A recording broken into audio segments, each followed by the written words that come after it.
Na verdade, a obra do calçadão, ela é uma obra inovadora, uma obra moderna e acima das condições econômicas da Prefeitura de Nilópolis, do orçamento da Prefeitura de Nilópolis. Ou seja, a nossa saúde financeira do nosso município nunca nos permitiríamos ter uma obra dessa envergadura. E o deputado Simão Cecim foi a Brasília, junto com a presidenta Dilma, e com o apoio do governador Sérgio Cabral, e conseguiu viabilizar uma união do governo municipal, estadual e federal para que essa obra se realizasse. E ela está se realizando no município. Vai ser uma obra única na Baixada Fluminense. Nenhum lugar na Baixada Fluminense tem uma obra dessa envergadura, dessa qualidade. E obra é dessa forma. Obra é como a obra da nossa casa. A gente programa para fazer em 6 meses, ela fica 1 ano. E a nossa obra teve um problema técnico, que fugiu ao nosso controle. Que foi um problema quando o prefeito resolveu embutir os fios elétricos de forma subterrânea para dar mais qualidade à obra, e teve um problema da tubulação da água passar ao lado da tubulação do fio. Nós precisamos de um isolamento para isso que não estava previsto na obra. Tudo isso fez com que a obra atrasasse, enfim, causasse esse desconforto para a população. Que, na verdade, não tem que entender isso. A população, quando ela reclama desse problema, ela está no seu direito. Claro que nós entendemos que a reclamação chegou a esse nível devido ao aproveitamento da oposição, que a gente acha natural, eles estão certos. A oposição era para isso, ela é uma oposição. Ela tem que ser competente no que faz. E ela fez com competência isso. Ou seja, divulgou esse problema de forma a potencializá-lo, que é a função dela. Ela precisa, de alguma forma, pedir o voto do eleitor. Como a oposição nunca fez nada na cidade, nunca conquistou nada, nunca trouxe nenhum recurso, ela tem que fazer alguma coisa que ainda não deu certo, falar mal para fazer sua propaganda, para pedir o voto. Nós não, nós somos diferentes. Nós pedimos o voto mostrando as coisas que nós estamos fazendo. O calçadão de Nilópolis vai ser concluído, porque é uma obra aprovada, o dinheiro já está em caixa, ela vai ser concluída da maneira que nós nos comprometemos com a população, ela foi atrasada sim. O fato das pessoas qualificar a obra como eleitoreira, por ela poder ser inaugurada no período eleitoral, também é uma teoria descabível. Por quê? Porque todos nós sabemos que existe a lei que em 90 dias antes da eleição o prefeito não pode inaugurar nenhuma obra. Logo, o prefeito não seria despreparado ao ponto de deixar uma obra terminar de forma proposital no período eleitoral, já que ele não vai poder inaugurar. Claro que ele ia inaugurar antes, que ele ia poder fazer banda de música, enfim, ia fazer uma divulgação muito maior. Então, é descabível essa teoria da oposição, que a obra vai ser inaugurada na eleição, porque é eleitoreira. Muito pelo contrário. Todas as obras que forem inauguradas na eleição, elas são tudo menos eleitoreiras. Porque o prefeito não pode inaugurar, não pode fazer festa, não pode fazer nada. Então, também é descabível. O problema da obra foi técnico, ele foi resolvido, a obra vai ser inaugurada, a população tem todo o direito de não ficar feliz pela demora, é um direito dela, ela paga seus impostos, mas o fato é que ela vai ser inaugurada, vai ser realizada, a prefeitura vai estar ao alcance de tudo, como nós nos comprometemos. Então, é compromisso cumprido. Eu acho que a cidade de Nilópolis, em termos de infraestrutura, deve estar pautada entre uma das melhores cidades do Brasil. E eu acho que o grande avanço que a cidade precisa, a grande melhoria que a cidade necessita, é o avanço nos investimentos no esporte e na cultura, que verdadeiramente já foi dado start pelo governo, pelo governo do atual prefeito. Eu acho que esse é o grande ponto que nós precisamos desenvolver na cidade. Na verdade, a palavra oposição, ela vem com esse significado, né? Oposição tem que criticar. Essa é a função da oposição. Oposição é tudo aquilo que discorde do poder que está no governo. E a oposição faz o papel dela, de crítica. É normal. A gente entende a crítica como um exercício de cidadania e de democracia para a gente consertar os erros do nosso governo. Perfeito nós não somos, mas ainda estamos pautados em um dos melhores governos que a cidade já teve. Existe governos perfeitos? Não sei se existe. É a nossa pretensão ser perfeito? Não. É a nossa pretensão alcançar as melhorias para melhorar a vida do povo. Perfeição é difícil. E oposição é normal. Nós convivemos com isso de maneira natural. Na verdade, a grande dúvida que a população tem é na distribuição das obrigações de acordo com os cargos eletivos que são ocupados pelos políticos. E o vereador, ele tem a função de fiscalizar e fazer leis. Então, o que o vereador, na verdade, precisa fazer é fiscalizar o andamento dos investimentos na área de saúde para que eles sejam efetivamente aplicados em benefício do povo, né? Esse é o nosso trabalho essencial.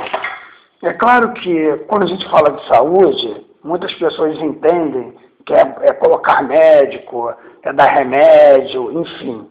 As pessoas entendem saúde como uma atuação diretamente ligada à doença, e ela não é, né? A saúde, na verdade, a saúde de qualidade, ela está na prevenção.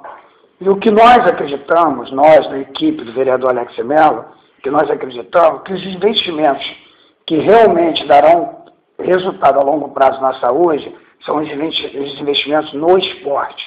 Isso que nós acreditamos.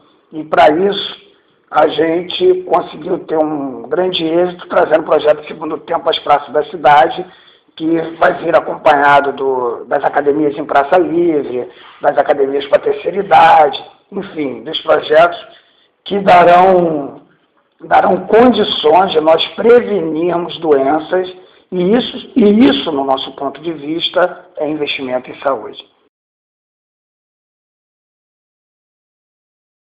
Eu considero, no partido que eu estou, a eleição mais difícil da cidade, né? Pela legenda que eu estou hoje, pela qualidade dos candidatos que estão no meu partido, né? Pela qualidade e pelo resultado eleitoral de outras eleições. Então, eu acho que o meu partido hoje é o partido mais difícil para ganhar a eleição.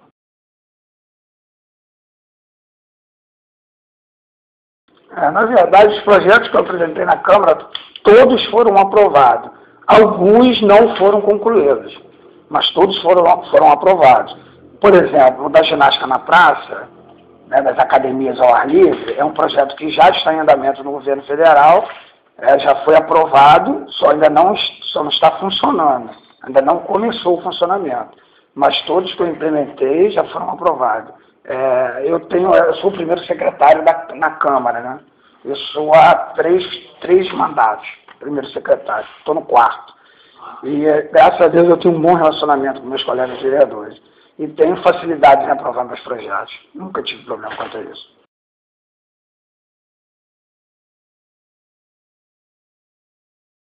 Na verdade, os nossos meios de comunicação, eles, com todo esse problema que nós tivemos, em viver num regime de ditadura, de opressão, enfim, de repressão, quando nós nos libertamos desse regime, nós ficamos com tanto medo de tudo que nós passamos, que a gente resolveu tratar a liberdade de forma que nós nunca mais nos lembrássemos de tudo que aconteceu no passado. E isso aconteceu com a imprensa também. Então a imprensa cultuou hoje uma condição de destaque na população, ou seja, a imprensa é intocável. E a imprensa tem todo esse discurso de liberdade de expressão, que às vezes a imprensa mesmo confunde isso. E acaba acontecendo o que vem acontecendo com os políticos. Nós temos que classificar que dos milhões e milhões de políticos que existem no país, dos milhares que existem no país, nós vemos aí no meio de televisão, sei lá, 30, 40 políticos acusados de corrupção. E isso, se você botar numa média nacional, é uma média muito baixa. Logo, 90% dos políticos não são corruptos, como os policiais.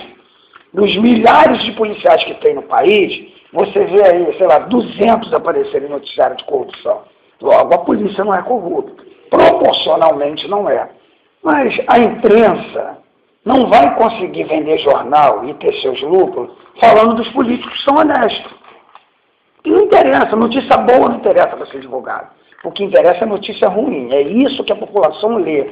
E isso é uma questão cultural, sim. Claro que é uma questão cultural.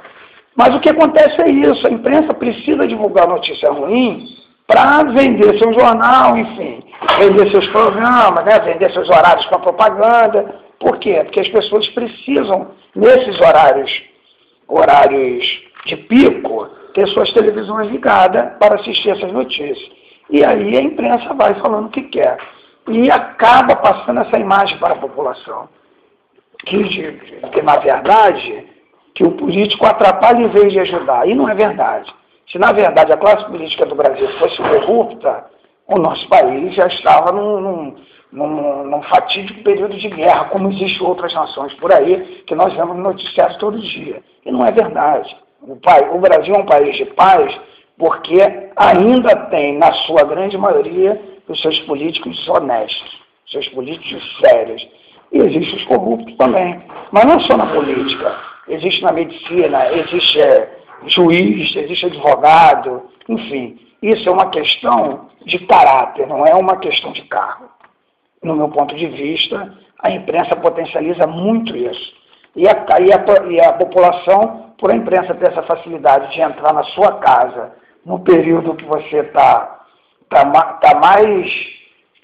mais acomodado para receber uma notícia e armazená-la, que você está relaxado, sentado no seu sofá, enfim, vendo uma televisão, ela divulga isso de forma mais expressiva e acaba passando essa falsa imagem para a população, que não é verdade. A maioria dos políticos do nosso país são políticos honestos, são políticos de valores e que querem realmente o bem da sua população.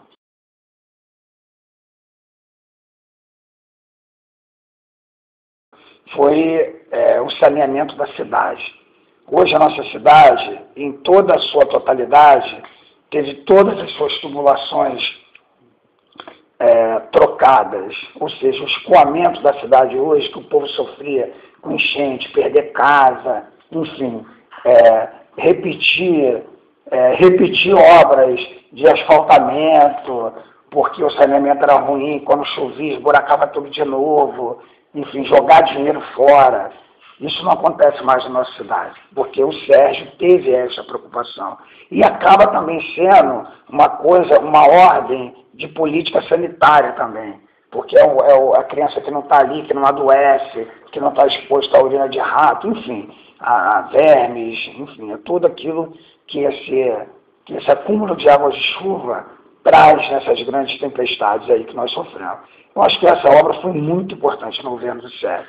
Ele ter essa coragem de saber que ia ter que fazer essa obra e ia chegar no período eleitoral a uma obra que ninguém vê, porque ela está embaixo da terra, ia chegar no período eleitoral e ter que fazer a segunda obra, que é a parte de cima, e o povo, e ser acusado pela oposição de estar fazendo obra eleitoreira. A grande obra que o Sérgio está fazendo não é calçar a rua. Essa é fácil de fazer, essa a gente faz em um mês. A grande obra foi realmente fazer com que essa rua, depois de calçada, não encha, não esburaque e que esse calçamento dure por mais tempo. Eu acho que foi a grande obra dele. E a segunda obra, que eu acho que ele teve a maior coragem de fazer, foi realmente a reforma do hospital. Foi reformar, fechar o hospital para uma reforma. Não maquiar, não fechar parcialmente, pintar e trocar marca. Foi realmente fechar, ter a coragem de fechar para fazer uma obra séria, que também vem sofrendo muito na eleição com isso. Porque, na verdade, a oposição, como eu disse, ela vive de crítica. Ela aproveita esse momento eleitoral para inventar mentiras, que o hospital vai ser fechado para sempre, etc. Eu acho que um político, sabendo que essa obra vai coincidir no seu período eleitoral, ter coragem para fazer isso, é um político que merece crédito. E o Sérgio merece crédito por isso. Então, acho que essas foram as obras realmente de coragem e importantes para a nossa cidade.